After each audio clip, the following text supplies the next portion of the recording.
I got for the temporary solar. This panel's dirty. I need to wash it, but I've just got it sitting on this stuff, sitting on the fence. Probably not the safest thing for it, but I'm not 100% worried. I think it'll be alright. So this gets pretty good sun at the end of the day, not so much during peak hours, noon, but like I said, this is just a temporary setup so I can show you guys how solar works, and so I can figure out how solar works myself.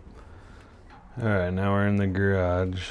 The battery's actually charged right now. I haven't really used it for anything, but so there's those cords that we were just talking about. They come up here, and they go to the charge controller. And then from there, the charge controller goes to the batteries. This is just a little volt amp meter. It just kind of shows me what is coming in. See if we can turn the light on. That might make it easier for you guys to see. So 14 volts coming in, 0.1 amps. The way I have this set up though, 1.5 watts. The way I have this set up is this is metering what's going into the batteries, not what is coming out of the panel. So if you buy one of these, it's gonna want you to put the load, basically your load is what is going to be metered.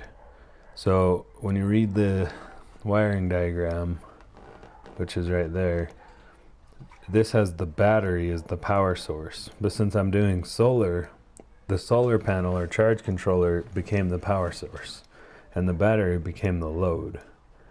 So there's a current shot on here. So basically, if you look at this schematic, wire it like that, with the battery being the charge controller and the load being the battery, if that makes any sense. But so the wires go to the charge controller, and then they go through the current shunt, which is right here, and then it's wired to this, and then it goes from the current shunt to the battery on the negative side. Positive side goes directly from the charge controller to the batteries. And then the batteries are in parallel, so positive to positive, negative to negative. That gives me 12 volts, 70 amp hours, because these are 35 amp hours each. Alright, so this is how solar works, right? Solar comes in, DC, 25 volts, goes to the charge controller. The charge controller decides what to do with it.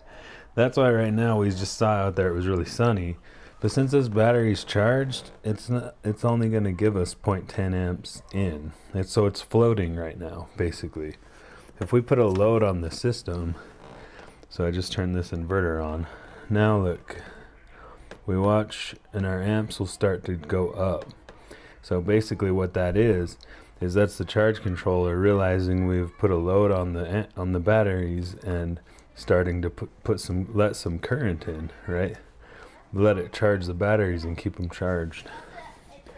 So your charge controller is kind of more important than anything. Panels are, think of it this way, batteries are dumb, panels are dumb, charge controller's smart. So it's the brain of solar. So if we have a bad charge controller, which I kind of do, then stuff might fry. This is like the cheapest one you can get. It's what they call pulse, well, probably the cheapest one Renogy makes. It's pulse width modulated. So essentially how it's charging is I believe anyways, it's adjusting the length of the duty cycle, and then as it does, it decides how many volts to put out. There's another type called MPPT. Not even 100% sure what the hell the difference is or what that does, but whatever. All I know is it's supposedly more efficient.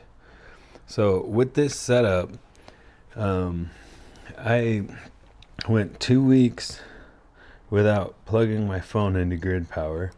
I could have gone longer, but I just stopped. I probably could have gone indefinitely. So, and then basically I've ran this little TV, Roku player, and speaker deal out here for hours and hours.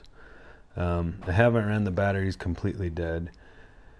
So, but anyways, let's go back to that. So solar goes to the charge controller. Charge controller decides how much to charge the batteries.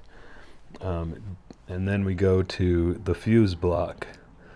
So I put my fuse block on this wire here, which is our negative, on this battery negative, and this wire here, which is our positive, on this positive. I don't know if it matters. I just saw other people wiring it this way and did it this way. I don't see how it could matter because these are paralleled. So if I put this wire here, or this wire here, or here, I don't think it's going to matter at all. It's not like it's going to just... Basically, this becomes one battery wired this way. So, anyways, but that's how other people were wiring it. That's how I wired mine. I don't have this fuse block fused. I don't have the charge controller fused, which I probably should.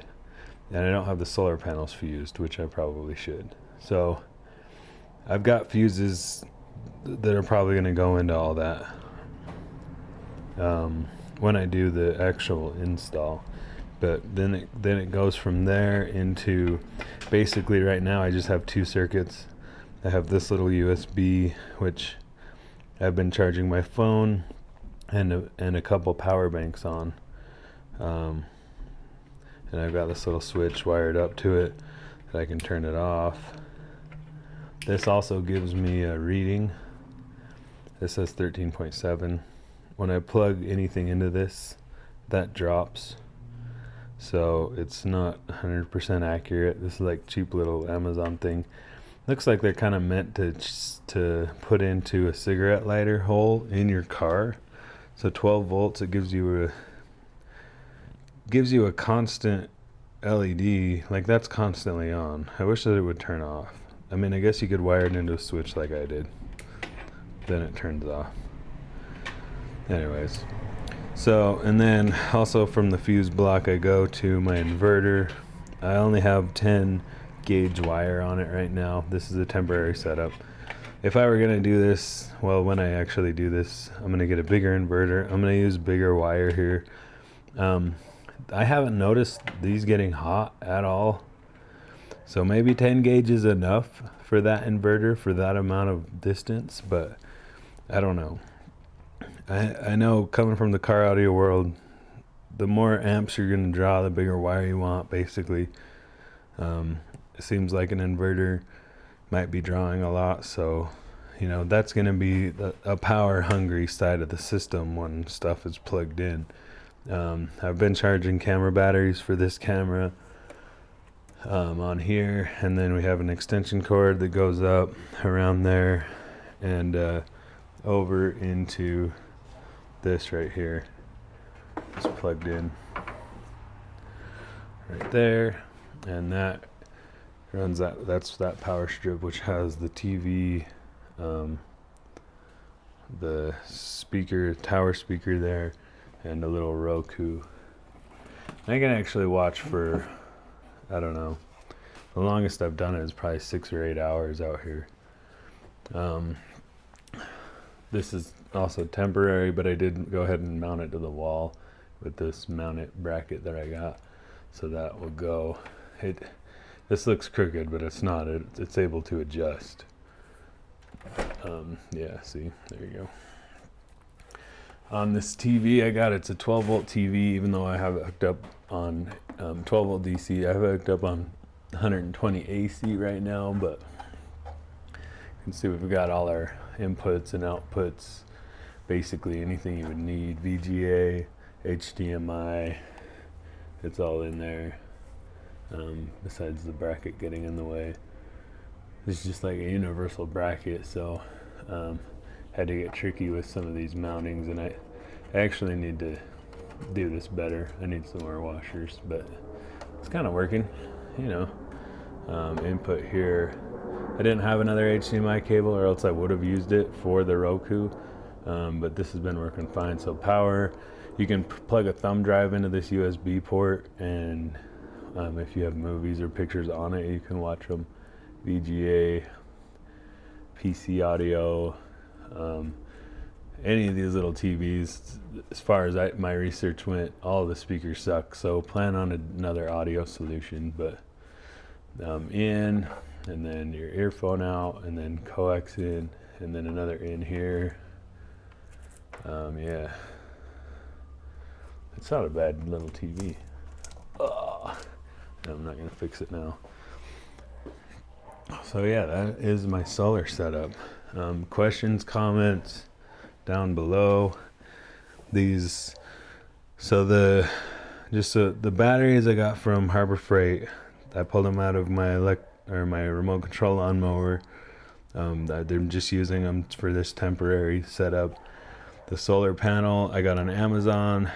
Can't remember how much it was. I think 150 to 200. It was something like that, and it came with the 100-watt panel, wires, and that charge controller. So